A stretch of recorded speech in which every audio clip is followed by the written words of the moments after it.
Coming next on News Center 13 Update, we'll tell you how your child might be affected by major changes proposed for the Indianapolis schools. And tonight there is a plan to replace the Marion County Juvenile Center. We'll have details. Plus tonight in a special report, we'll look at the truth behind yuppies. Bob Gregory is trying to find a dry spot in the AccuWeather forecast. And in sports, we'll have the battle for #1 in college basketball. All next.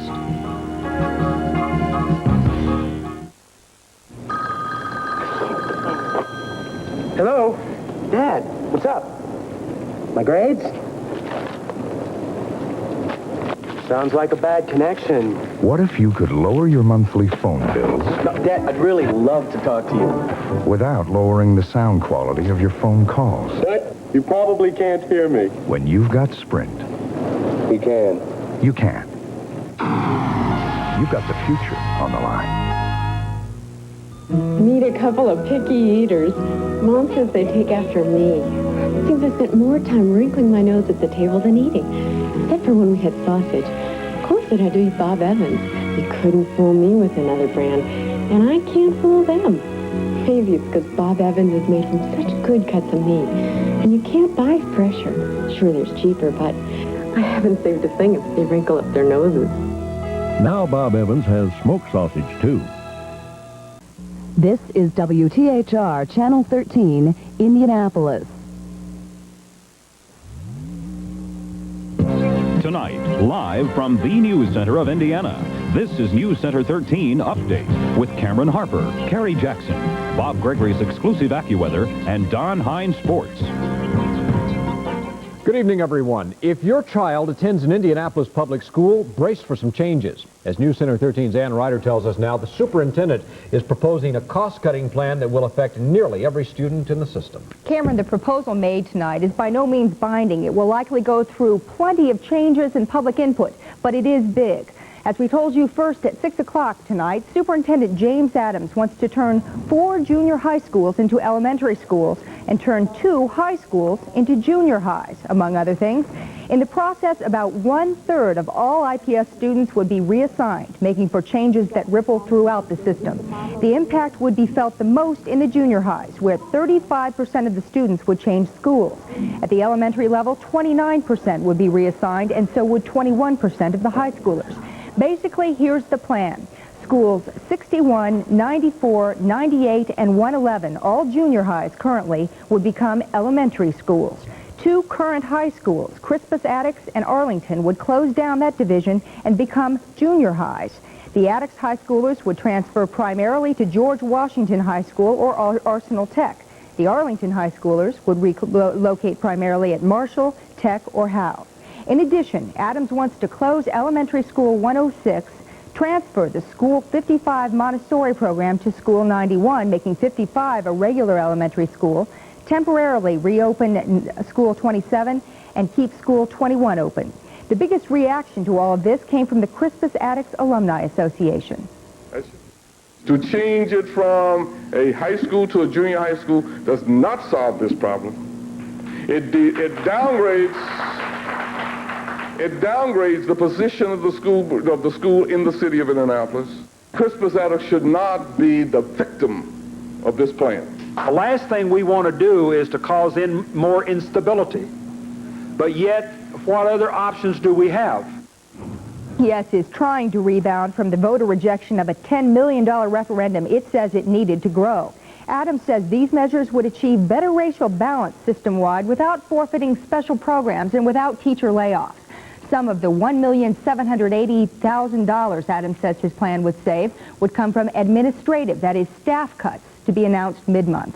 Bear in mind, this is only a proposal. The board heard it for the first time tonight. There will be meetings in the next few weeks community-wide, and Adams says he does want your input, that is public input, but he says he also wants to see some changes by next fall. We're clearly going to be hearing a lot more about this. Exactly. And thank you. Carrie? A special committee set up to look at the problems of juvenile detention center recommends tonight that a new center be built. Besides structural problems to the building, the center is also suffering from overcrowding. The alternative to building a new center would be to place juveniles with minor offenses in shelters like the Y or the Family Support Center. Both the Y and the Support Center would need some renovation to house the kids, and Councilman Philip Borst believes alternate shelters would be too costly. The alternative program that's been proposed is almost double what it costs to put children in the juvenile detention center. And I talked to you about that last week, and I'm having trouble rationalizing that in my mind, and so are a couple other council people. Other opposition comes from residents of the 16th District who say the Fall Creek Y specifically is not an adequate place to house juvenile offenders.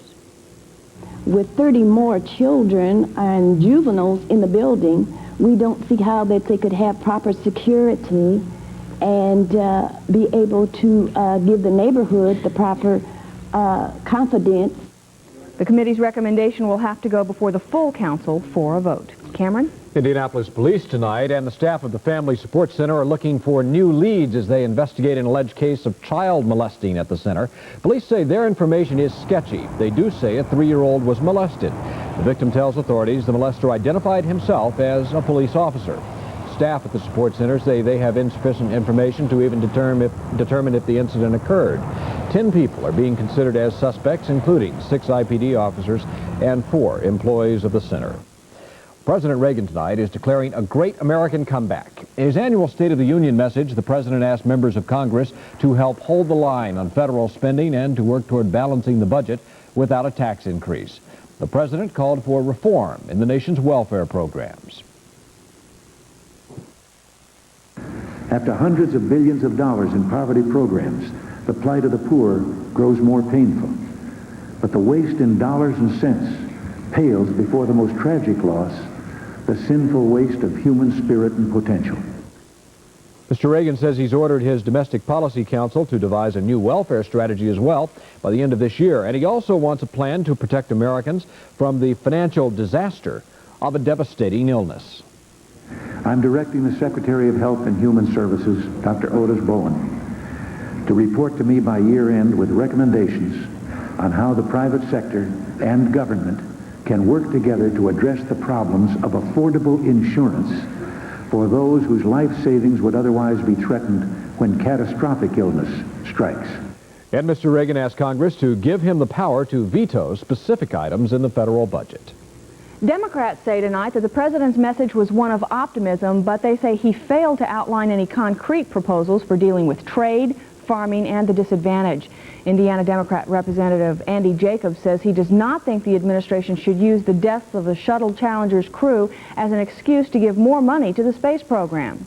The other difference I have with the administration is that while I agree implicitly with the president that there should not be a tax increase disguised as tax reform, neither should there be a tax cut for people in high places disguised as tax reform. And I think people should understand quite clearly that what the president calls tax reform, the president's own proposal, knocks $25,000 a year off the president's own personal income tax. I don't think that's the way to lead the country at this time down the valley of Graham-Rudman. 8th District Congressman Frank McCloskey says he was disappointed with the president's speech. Particularly, there was no comment as to the real pain that's going to come out on the American people given imposition of the president's budget priorities. I would say when he talks about welfare reform and the need for catastrophic medical insurance aid, he's on the right track. There's some good points in the speech. Most lawmakers say tonight that the president sounded the right themes, but one Democrat says the problems of today cannot be solved by the magnificence of the president's words. NBC News is reporting tonight that some of the human remains recovered after the shuttle explosion have now been identified as one of the 7 astronauts. NASA won't say who, but the space agency also thinks it has located one of the rocket boosters thought to have caused the accident. If it is the right side booster, it could be the most important piece of evidence found yet. That discovery came hours after NASA severely cut back a search of the surface to concentrate on the ocean bottom. So far, 12 tons of floating debris has been recovered from the 123-ton spacecraft. Coming up, competition could affect workers at a local General Motors plant. Plus a special report, the yuppie myth. We'll look at the truth behind the stereotype. With news for Bloomington, Kokomo, and all of Central Indiana, this is News Center 13 Update. Today I thought of you. Sometimes I love you needs to be said right out loud. Sometimes the best gift of all is the sound of your voice. With new low discount rates from Indiana Bell, Not so long distance calls to nearby towns in your Indiana Bell calling zone cost so little but mean so much. So good to hear from you. It's Magnavox annual sale time again, and that's big news. Magnavox offers high-quality, state-of-the-art products that can stand up to close inspection, with features like our new flat square picture tube, built-in stereo capability, and more. Also, for a limited time, we're offering factory rebates of up to $200 on selected models. So don't wait. This is not just any sale. See quality Magnavox products at Lazarus.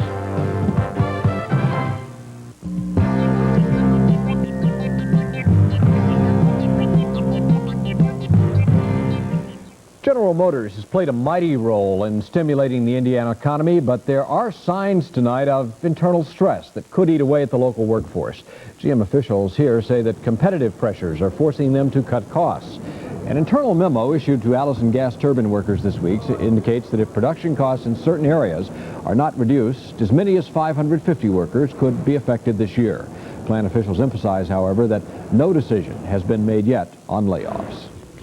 46 million babies were born in this country during the 15 years after World War II. That baby boom generation is dominating the job market. The term young, upwardly mobile professional was coined, and tonight, personal finance reporter Krause looks at the truth behind the yuppie stereotype. We've heard about them ad nauseum. Young urban professionals, yuppies, how much they earn and how much they spend.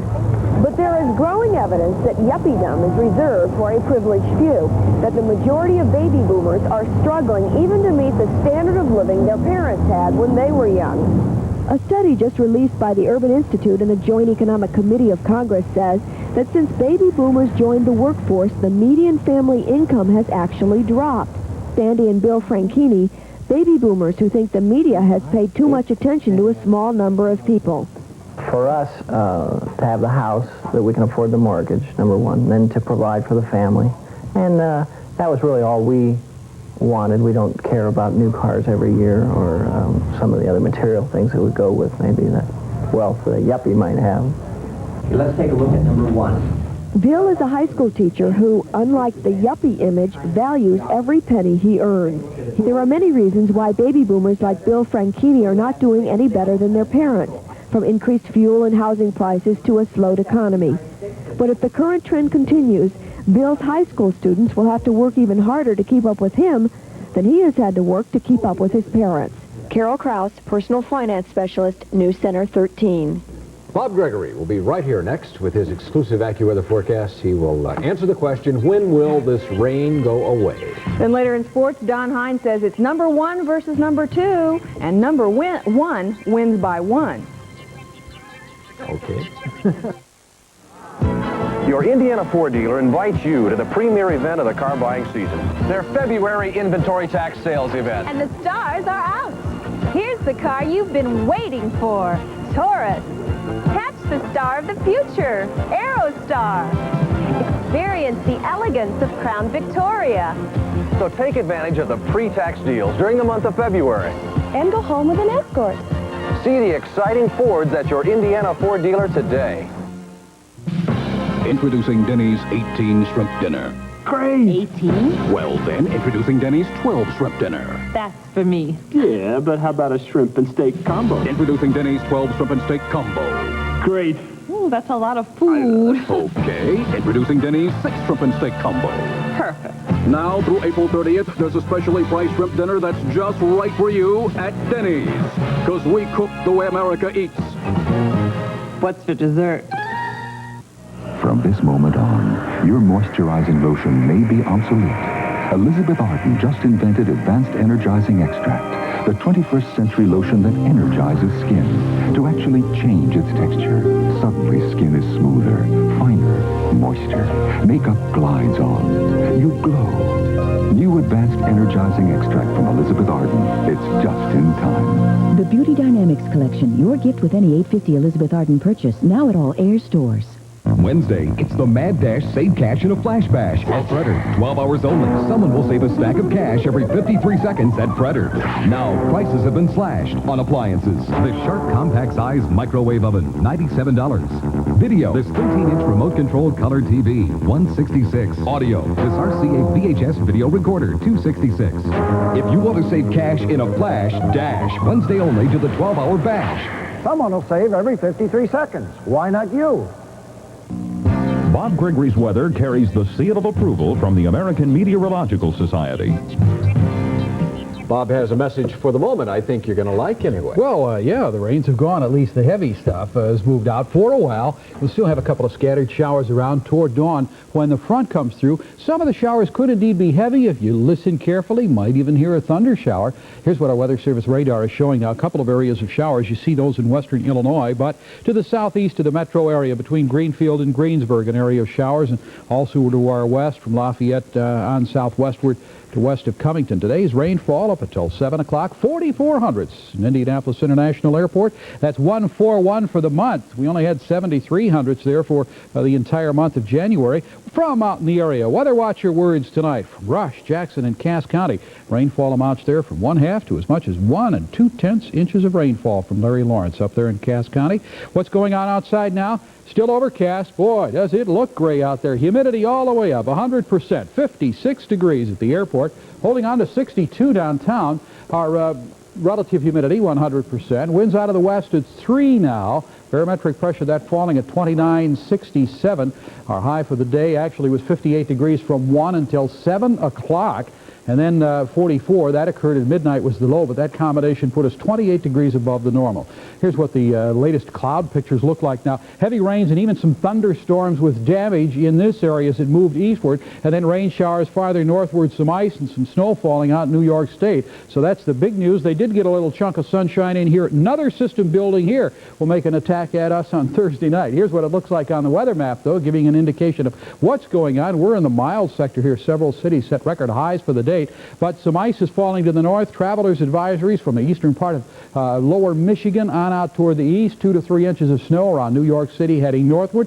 Thunderstorms with some damaging winds down in Mississippi and in the Alabama area. They're looking at maybe a foot of snow on the panhandle of Nebraska tonight. 40 to 60 mile an hour winds in southern California. Tomorrow morning now, that second low will be making a run at it. But as this entire system moves out to the east, showers should be confined to the morning hours.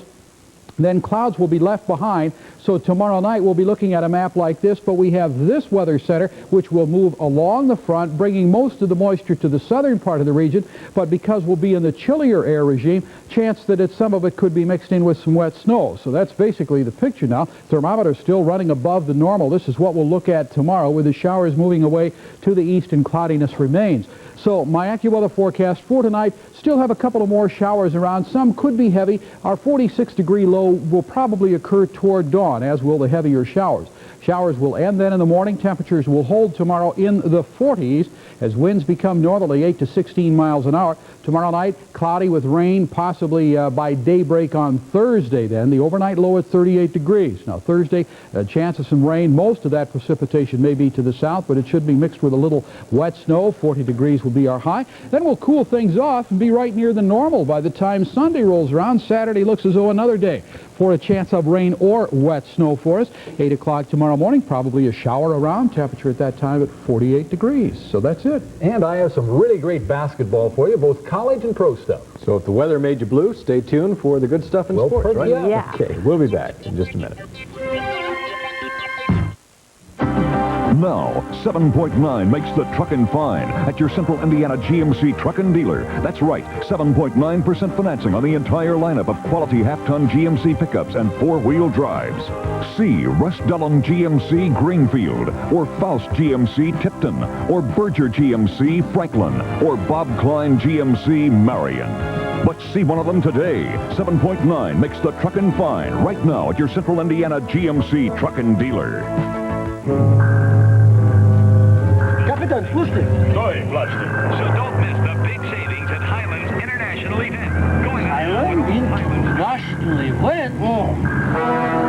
Highland!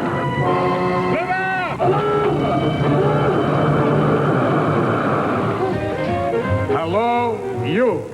We require big savings, please. You're welcome. Well, everything's on sale. Oh, you slay me, brother. Get this programmable digital audio disc player, just $129, save $70. This has 50 watts per channel. 50 watts! And save $111 on this RCA 25-inch remote color TV, just $488. We're Plachny.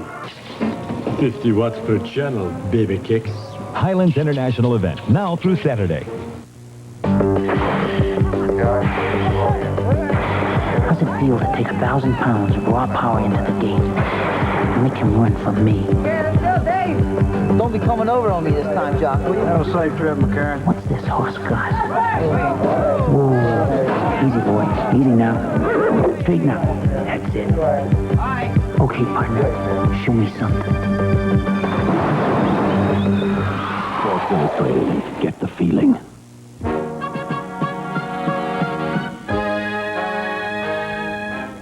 In 1761, a young girl stood on the Boston docks courageously facing her new life as a slave. The child, named Phyllis, was bought by a tailor, John Wheatley, as a companion for his wife. Wheatley gave the girl his family name. His wife taught her to read and write. Young Phyllis Wheatley learned to compose poems, and before she'd reached her 20th birthday, had published the book Poems on Various Subjects. In 1773, Phyllis was given a trip to England, where she read her poems for royalty. Upon her return, she was given something even more precious, her freedom. From that moment on, Phyllis's fame grew, and she was soon regarded as the poet laureate of Boston. Phyllis Wheatley, rising up from the life as a slave, became a master of words. This chapter in Black American history was proudly brought to you by WTHR.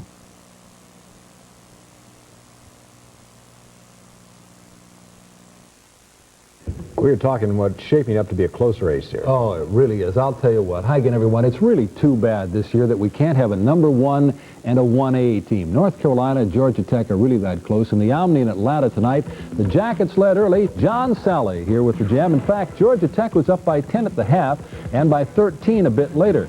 Here's Dwayne Farrell throwing it down. The last time around, Tech lost by 3, and with 59 seconds left in regulation, they were up by yet a deuce. That's where Big Brad Doherty of the Tar Heels tied it at 70. And in overtime, Tech's Mark Price with a costly error.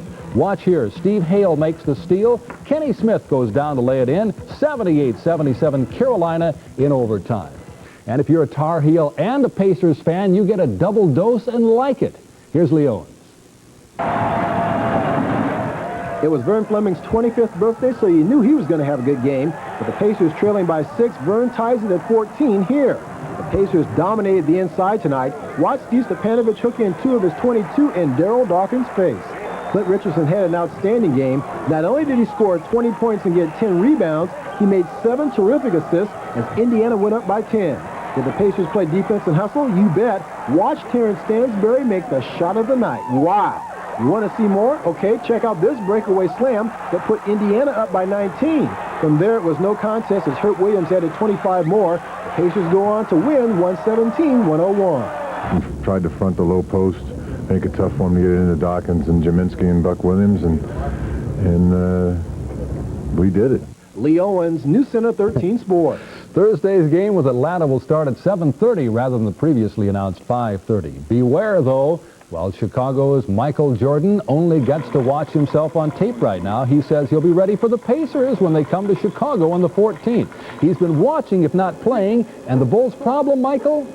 Wasn't playing good defense, and we was relying on one person to help us out and carry us some defense. And I think that statement really needed to be expressed, and I stepped forward and told them. Now, you haven't seen this in about a year and a half. Someone other than Marion atop the boys' prep basketball rankings. 17-0 Ripples in front of the Giants in Noblesville, just 4th and the Bearcats 5th. Congratulations, Shelbyville. Number 8 there. Newcastle, Lafayette Catholic, Connorsville, and North Central make the second 10.